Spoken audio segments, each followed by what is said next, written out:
இந்த ஆண்டு 40ற்கும் மேற்பட்ட தேசிய தேர்தல்கள் உள்ளன. இதில் 7 அதிக மக்கள் தொகை கொண்ட நாடுகளில் இந்தியா, அமெரிக்கா, சீனா, இந்தோனேஷியா போன்றவை உள்ளன. இந்த தேர்தல்கள் உலகளாவிய அரசியல் மற்றும் சர்வதேச உறவுகளை கணிசமாக பாதிக்கலாம். கோடைக்கால ஒலிம்பிக் உலகிலேயே மிகவும் எதிர்பார்க்கப்பட்ட விளையாட்டு நிகழ்வுகளில் ஒன்றாகும். மேலும் 2024ஆம் ஆண்டு பாரிஸில் நடைபெறும் விளையாட்டுகளும் இதற்கு விதிவிலக்கல்ல. விளையாட்டுகளில் 28 விளையாட்டுகளும் 306 நிகழ்வுகளும் இடம்பெறும். 2.5 தசாப்தங்களுக்கும் மேலாக வருடத்தின் வருடாந்திர நிறத்தை பாண்டோன் முடிவு செய்துள்ளது.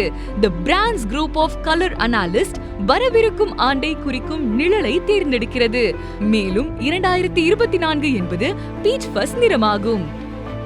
2024ஆம் ஆண்டில் விண்வெளி ஏவுதள அமைப்பு SLS மற்றும் ஓரியன் விண்கலத்தின் முதல் குழு சோதனை விமானமான ஆர்டெமிஸ் 2ஐ விண்ணில் செலுத்த நாசா திட்டமிட்டுள்ளது. ஆர்டெமிஸ் 2 சந்திரனுக்கு அப்பால் உள்ள குழு விமானமாக இருக்கும். இது முன்பை விட மனிதர்களை விண்வெளிக்கு வெகு தூரம் அழைத்து செல்லும். கொடுக்கப்பட்ட ஆண்டு 2024. இது ஒரு லீப் ஆண்டு. எனவே 2052ஆம் ஆண்டில் மீண்டும் பயன்படுத்தலாம். ஏப்ரல் 8ஆம் தேதி ஒரு அரிய வானியல் நிகழ்வு நிகழும். மொத்த சூரிய கிரகணம் மத்திய டெக்சாஸின் குறுகிய பட்டையில் தெரியும். சந்திரன் சூரியனை முற்றிலுமாக தடுத்து மூச்சடைக்கக்கூடிய இயற்கை நிகழ்வை உருவாக்குகிறது. டெக்ஸ்ட், இமேஜஸ் மற்றும் கோட் போன்ற புதிய உள்ளடக்கத்தை உருவாக்கக்கூடிய ஜெனரேட்டிவ் AI இது 2024 மெயின் ஸ்ட்ரீமாக வரும் என்று எதிர்பார்க்கப்படுகிறது.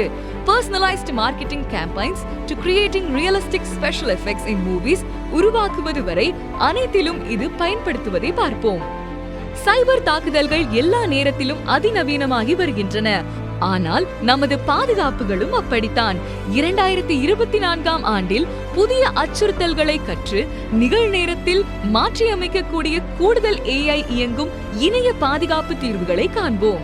தி யுனைடெட் நேஷன்ஸ் 2024ஆம் ஆண்டை ஒட்டகங்களின் சர்வதேச ஆண்டாக அறிவித்துள்ளது.